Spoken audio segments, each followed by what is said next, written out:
Stress strain diagram, the most important and basic topic of mechanics of material or strength of material.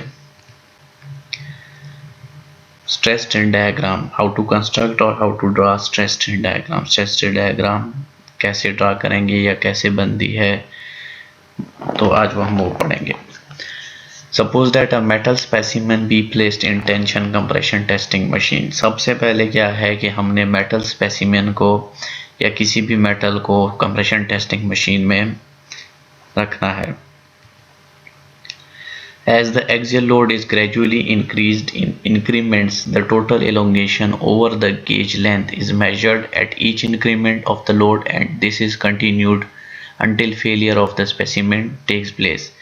अब axial load जो है वो gradually increase करना है. हमने एक्सियल लोड को ग्रेजुअली इंक्रीज करना है, यानी आहिस्ता आहिस्ता इंक्रीमेंट्स में एक्सियल लोड को हमने बढ़ाते जाना है और उसके अगेंस्ट हमारे पास एलोंगेशन आती जाएगी. यानी जिस तरह आहिस्ता आहिस्ता लोड बढ़ता जाएगा उस तरह उस मेटल में जो है एलोंगेशन आती जाएगी, और वो एलोंगेशन जो है हम हर एक्सियल लोड के अगेंस्ट जो है वो मेजर करेंगे.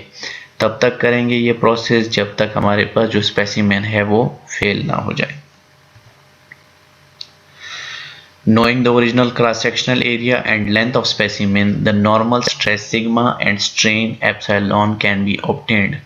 अब हमें जो है क्रॉस सेक्शनल एरिया, ओरिजिनल जो क्रॉस सेक्शनल एरिया था हमारे पास जो उस मेटल स्पेसिमेन का, तो वो हमें पता था और उसकी ओरिजिनल जो लेंथ थी वो भी हमें पता थी. तो यहाँ से जो नॉर्मल स्ट्रेस और स्ट्रेन है वो हम फाइंड कर सकते हैं. The graph of these quantities with the stress along the y-axis and strain epsilon along the x-axis is called stress strain diagram. ये जो हमारे पास ग्राफ है इन क्वांटिटीज़ का, यानी जो स्ट्रेस हमारे पास along y-axis और स्ट्रेन along x-axis, इस स्ट्रेस वर्सेस स्ट्रेन के दरमियान जो हमारे पास ग्राफ बनेगा इन क्वांटिटीज से, तो ये हमारे पास जो डायग्राम बनेगी इसे कहते हैं stress strain diagram. The stress strain diagram differs in the form of various material. Stress strain diagram जो है वो different materials के लिए different होती है. The diagram shown below is that for medium carbon structure steel. ये जो हमारे पास डायग्राम है जो हम शो कर रहे हैं, ये हमारे पास मीडियम कार्बन स्ट्रक्चर स्टील की जो है स्ट्रेस स्ट्रेन डायग्राम है. अब ये हमारे पास स्ट्रेस स्ट्रेन डायग्राम है एक टेस्टिंग के बाद. तो हमारे पास इसमें अगर देखें अलोंग वाई एक्सिस स्ट्रेस है, अलोंग एक्स एक्सिस हमारे पास स्ट्रेन है. तो अगर आप देखें तो इस कर्व में सबसे पहले हमारे पास एक स्ट्रेट लाइन गई है.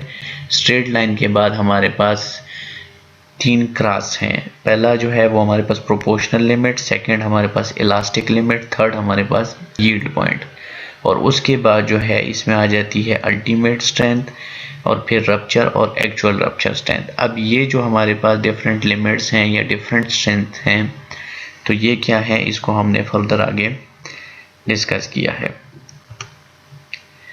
Proportional limits, Hooke's law.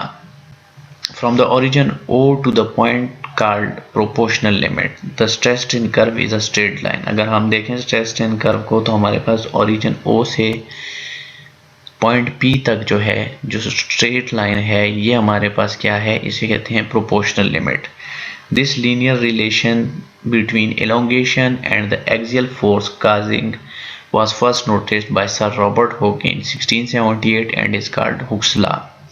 तो ये जो हमारे पास एक लीनियर रिलेशन है बिटवीन स्ट्रेस एंड स्ट्रेन के, हम जितना हमारे पास स्ट्रेस बढ़ती जाए उसी रेशो से हमारे पास स्ट्रेन बढ़ती जाए, और एक स्ट्रेट लाइन यानी जो लीनियर रिलेशन हमारे पास आता है, इसको सबसे पहले जो है नोटिस किया था सर रॉबर्ट हुक ने 1678 में.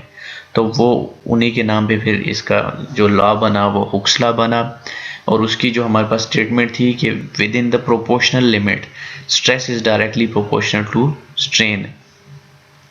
With in the proportional limit stress is directly proportional to strain. अगर इसको हम मैथमेटिकली देखें तो हमारे पास stress directly proportional to strain है, और अगर हम इस प्रोपोर्शनल को हटाना चाहें तो हमारे पास इक्वलिटी का साइन आएगा और साथ में हमारे पास क्या आ जाएगा, sigma stress is equal to K into epsilon, यानी stress is equal to constant of proportionality into strain. The constant of proportionality K is called modulus of elasticity E or Young modulus and is equal to the slope of stress strain diagram from O to P. ये जो हमारे पास K है ये हमारे पास modulus of elasticity E या Young modulus हम इसे कहते हैं. Elastic limit. Elastic limit is the limit beyond which the material will no longer go back to its original shape when the load is removed. यानी हमारे पास elastic limit वो limit है कि जिसके बाद अगर आपके पास मटेरियल जो है वो दोबारा अपनी ओरिजिनल शेप पे वापस ना आए. यानी कोई भी चीज़ है अगर हम उसकी एक लिमिट होती है उसको हम स्ट्रेच करें तो वो वापस अपनी पोजीशन पे आ जाता है, लेकिन उस जो लिमिट है उसके आगे जब वो जाएगा तो वो दोबारा वापस नहीं आएगा. तो ये जो हमारे पास लिमिट है कि वो बाउंस बैक होके या दोबारा अपनी ओरिजिनल शेप अख्तियार कर लेता है, तो ये हमारे पास क्या है, वो जो लिमिट है वो हमारे पास इलास्टिक लिमिट है. और it is the maximum stress that may be develop such that there is no permanent or residual deformation when the load is entirely removed. और ये हमारे पास एक मैक्सिमम, इसे ये भी हम ऐसे भी डिफाइन कर सकते हैं कि जो मैक्सिमम स्ट्रेसेस डेवलप हों कि उसके बाद हमारे पास यानी उसके अगेंस्ट, उन स्ट्रेसेस के अगेंस्ट कोई परमानेंट या रेजिडुअल डिफॉर्मेशन हमारे पास ना आए जब हम लोड को रिमूव करें.